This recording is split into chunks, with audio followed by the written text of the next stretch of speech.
2월 26일 오늘의 말씀은 시편 48편 1절에서 14절입니다.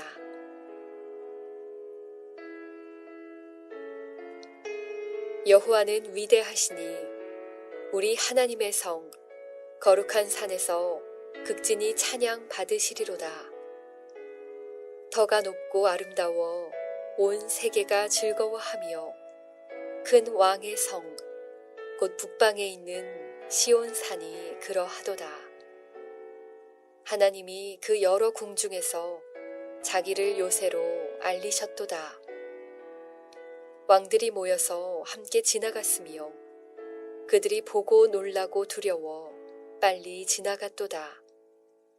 거기서 떨림이 그들을 사로잡으니 고통이 해산하는 여인의 고통 같도다. 주께서 동풍으로 다시스의 배를 깨뜨리시도다. 우리가 들은 대로 만군의 여호와의 성, 우리 하나님의 성에서 보았나니 하나님이 이를 영원히 견고하게 하시리로다. 셀라.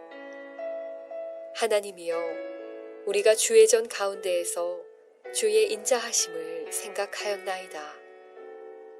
하나님이여, 주의 이름과 같이 찬송도 땅끝까지 미쳤으며 주의 오른손에는 정의가 충만하였나이다. 주의 심판으로 말미암아 시온산은 기뻐하고 유다의 딸들은 즐거워할지어다. 너희는 시온을 돌면서 그곳을 둘러보고 그 망대들을 세어보라.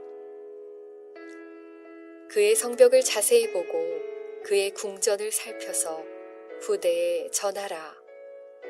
이 하나님은 영원히 우리 하나님이시니 그가 우리를 죽을 때까지 인도하시리로다.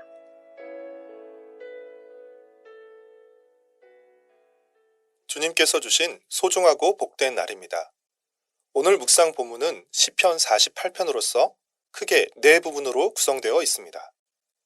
1절부터 3절까지는 시온성에 계신 하나님을, 4절부터 8절까지는 시온성을 견고하게 하신 하나님을, 9절부터 10절까지는 시온성의 승리와 기쁨을, 11절부터 14절까지는 시온성 행진과 하나님의 인도하심을 노래합니다.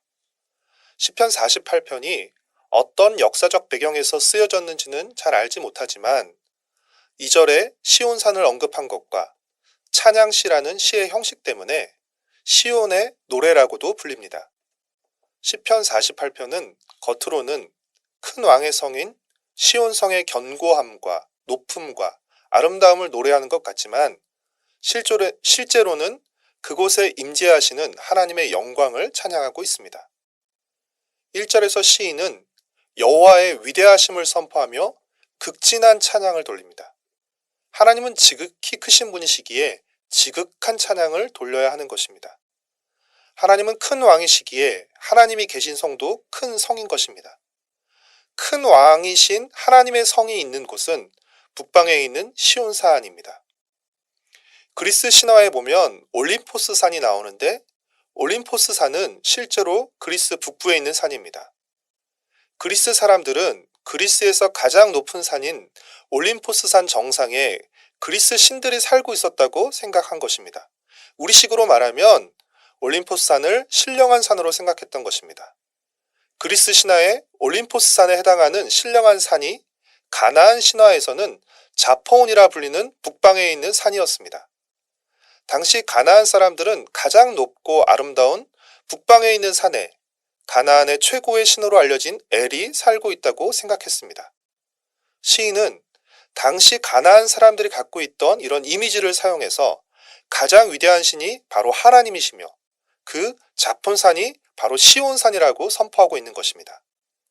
4절에 보면 왕들이 모여 함께 시온산에 있는 하나님의 성을 지나갔다고 기록하고 있는데 이 왕들은 하나님에게 대적하는 세력들로서 왕들이 모여 함께 지나갔다는 것은 그들이 힘을 합쳐 하나님의 성을 쳐들어온 것을 의미합니다. 그러나 그들은 크고 견고한 하나님의 성을 보자마자 넋을 잃고 혼비백산에서 도망쳤습니다. 한마디로 완전히 쫄아버린 것입니다. 시인은 큰 왕이 계신 큰 성을 보고 벌벌 떨며 두려워하는 왕들의 모습을 6절에서는 해산하는 여인의 고통에, 7절에서는 난파하는 다시스의 배들에 비유합니다. 당시 다시스의 배들은 지중해 무역을 책임지는 크고 견고한 배들로서 견고함과 화려함을 상징했습니다. 그런데 이 배들이 하나님이 보낸 동풍에 의해 모두 부서지는 것처럼 하나님을 대적하는 세력들도 모두 부서지고 말 것입니다. 이처럼 하나님을 대적하는 이들에게는 시온성이 큰 두려움과 공포의 대상이지만 반대로 하나님의 백성들, 순례자들에게는 기쁨과 소망의 대상입니다. 하나님의 심판 역시 마찬가지입니다. 하나님의 심판은 하나님의 백성에게는 구원과 승리로 나타나지만 하나님을 대적하는 원수들에게는 패배와 멸망으로 나타나게 됩니다.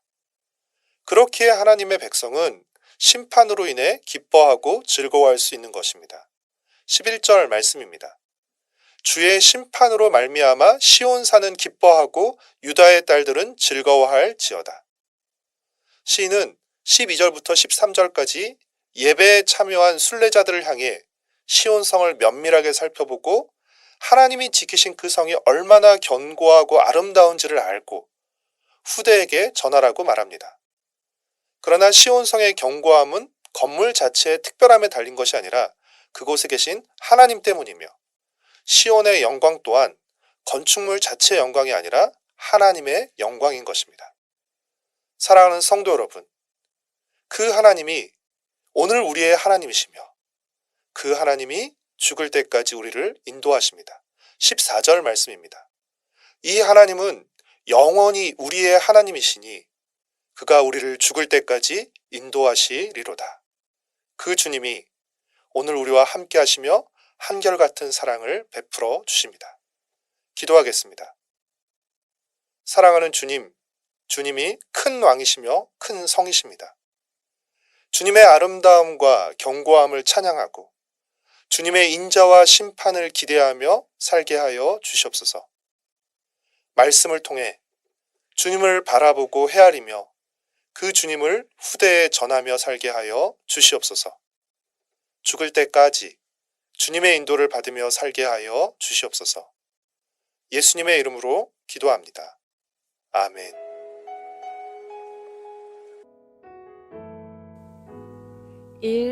오심 기도. 하루 5번 마음을 다해 드리는 기도. 나는 죽었습니다.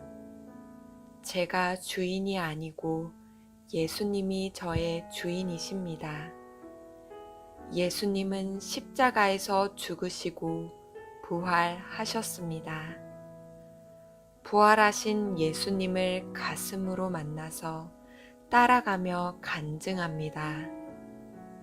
사랑하는 가족과 함께 영광스런 승리를 노래합니다. 나는 죽었습니다. 제가 주인이 아니고 예수님이 저의 주인이십니다. 예수님은 십자가에서 죽으시고 부활하셨습니다. 부활하신 예수님을 가슴으로 만나서 따라가며 간증합니다. 사랑하는 가족과 함께 영광스런 승리를 노래합니다. 나는 죽었습니다. 제가 주인이 아니고 예수님이 저의 주인이십니다. 예수님은 십자가에서 죽으시고 부활하셨습니다. 부활하신 예수님을 가슴으로 만나서 따라가며 간증합니다. 사랑하는 가족과 함께 영광스런 승리를 노래합니다. 나는 죽었습니다. 제가 주인이 아니고 예수님이 저의 주인이십니다. 예수님은 십자가에서 죽으시고 부활하셨습니다. 부활하신 예수님을 가슴으로 만나서 따라가며 간증합니다. 사랑하는 가족과 함께 영광스런 승리를 노래합니다. 나는 죽었습니다. 제가 주인이 아니고 예수님이 저의 주인이십니다. 예수님은 십자가에서 죽으시고 부활하셨습니다. 부활하신 예수님을 가슴으로 만나서 따라가며 간증합니다. 사랑하는 가족과 함께 영광스런 승리를 노래합니다.